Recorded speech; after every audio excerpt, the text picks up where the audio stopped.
Application problems, otherwise known as word problems. Well, I drew a smile, kind of a frowny face, and it's not because I don't like word problems. Most students don't like word problems.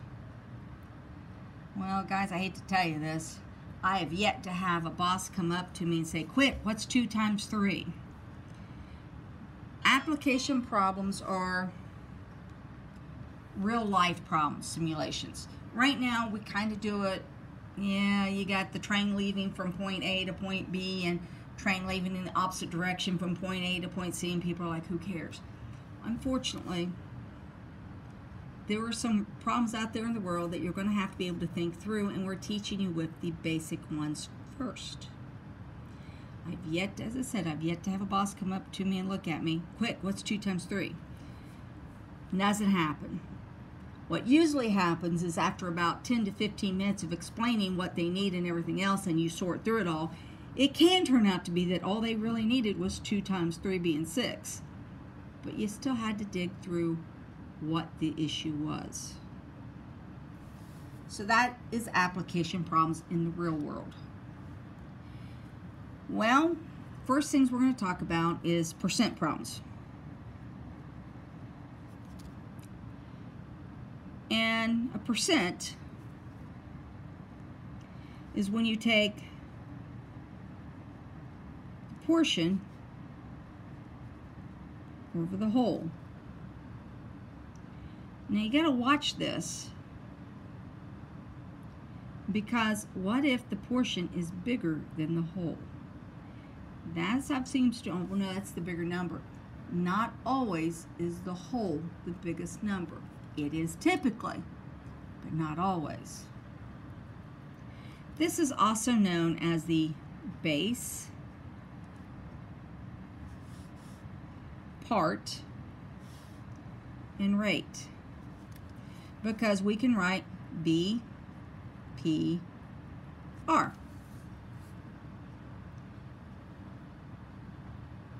Well,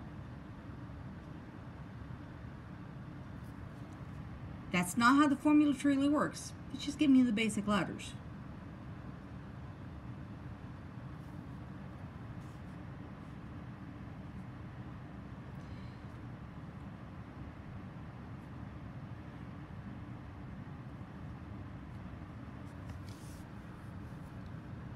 The formula is actually P equals BR.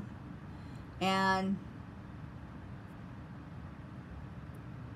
I make the joke about beer. PBR is Pabst Blue Ribbon. Old time beer used to be favorite. It's still around.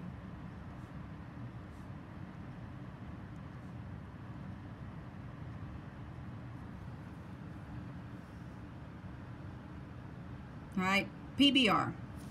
Other people have other methods. Another method is the circle.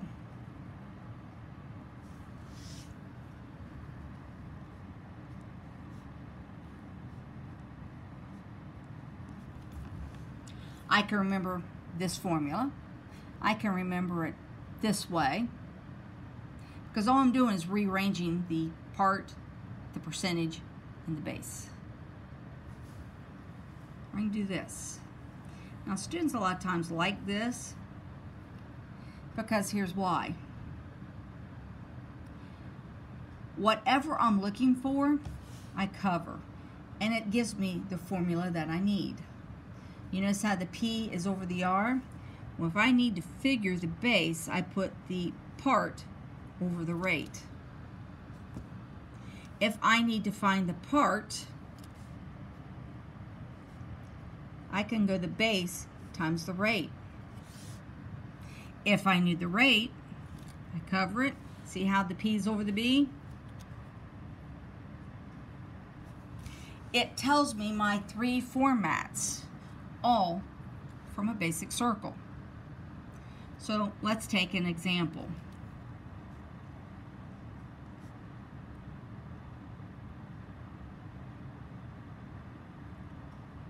I didn't want 15%. 15 is what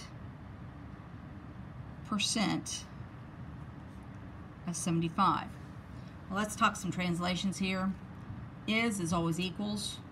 When I have a question, that's my variable. In other words, that's my letter. In this case, I'm talking a percentage. So that is my rate, or my percent. Of is multiplication, 75. So there, I just wrote it into an equation. But what if I'm not real comfortable that way? I can bring out the circle.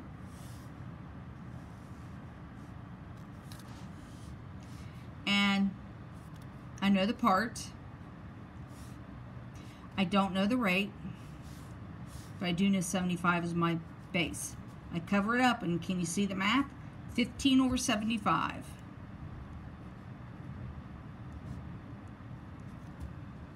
And now I have something to divide.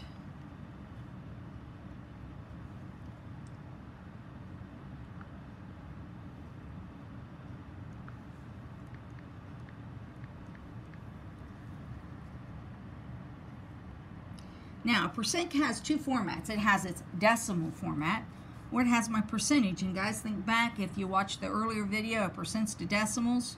How do I take a percent, a decimal, make it a percent? I move it 2 places to the right. So 0.2 becomes 20%.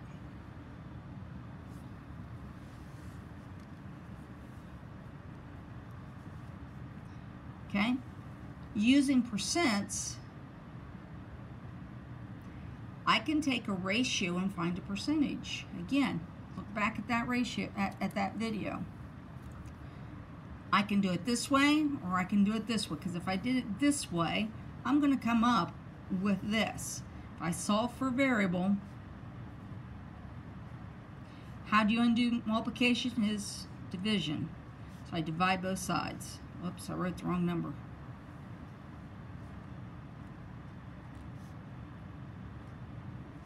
This guy cancels, leaving me R equals 15 over 75. Looky right there.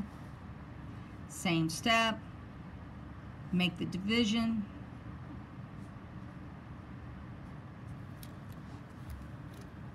So you can see how you can either do it by a translation, identifying the pieces, circle. It's what you're comfortable with.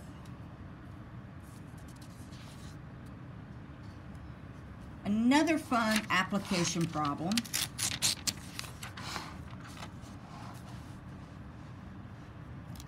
is what I call movement problems. And how I typically do them, I draw arrows, because it helps me see the movement. Now the formula, I was always taught the DIRT formula, because D-E-R-T, distance equals rate time. Mnemonic, DIRT, distance equals rate time, DIRT formula. All right, now he too can be restructured like the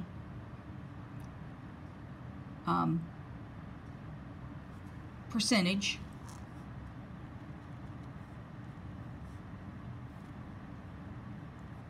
Same circle, DRT. If I need the distance, I cover it up. I know it's rate times time.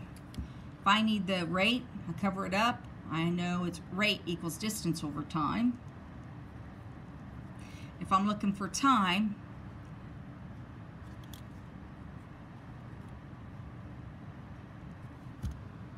three formats of the same equation. The circle covers them all. So, if my quick problem is how far can a car travel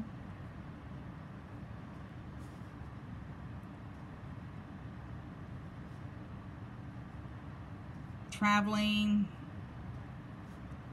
at a rate of 45 miles per hour for 3 hours. Now, this doesn't seem too bad. So I have what? A rate and a time.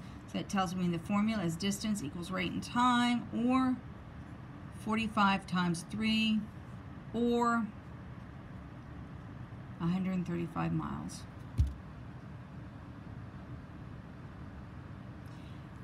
This is a simple one.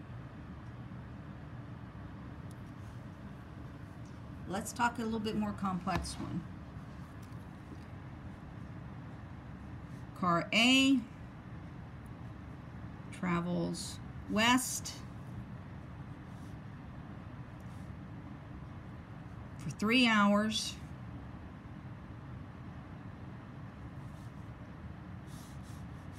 Return trip, which would be east, 2.5 hours. And they're asking basically how fast. Well, this is actually 2 trips. Trip A, trip B. Now, stop and think about this. If I travel from home to work and I make no detours and go work from home, does the distance change? The answer is no. So I have distance equals rate and time, and distance on trip 2 being rate and time, but these 2 distances are the same number. So that means I can actually write this as trip 1 equaling trip 2, and the D disappears. These are some of the things that the books don't actually explain. Why? Why did I? It's because this chunk equals this distance. I'm basically setting them equal to each other because this piece is the same. So let's look at this. What don't I know? I don't know how fast, but I know this is 3 hours.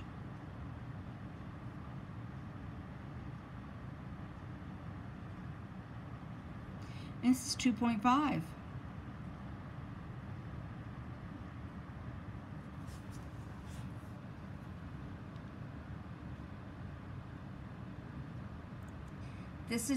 This one's really not a solvable one. It was just a real quick, just to explain how we can take a bidirectional and set it up. Because a lot of times on these type of problems, they'll say, but the second trip was twice as, took an hour longer. So there's other variables, very basic, quick setups. If I'm looking at a setup where, like I started saying, one's heading east, one's heading west, typically the next question is how long before they're so far apart? Well, guess what? This is trip 1, this is trip 2. You add them together. So whatever information it is, you would add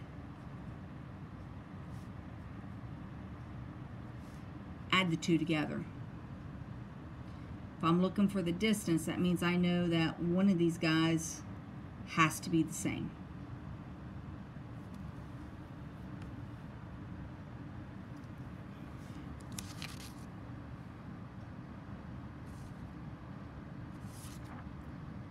Okay?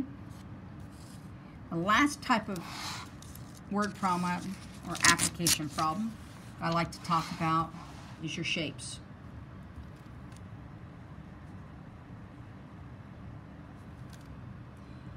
If you're starting to read a problem and it starts to mention shapes like rectangles and squares and all that, draw the shape and then apply the formulas from the geometry session. It's that simple. If you can draw a picture most time, students can solve it. Because I've seen, well, what's the perimeter of a rectangle or a garden? See, just said a shape. If the long sides are twice the width plus 3, I'm going to take the formula, I'm going to substitute in stuff that I know. Well, this is a very quick explanation of the very basic word problems. Good luck.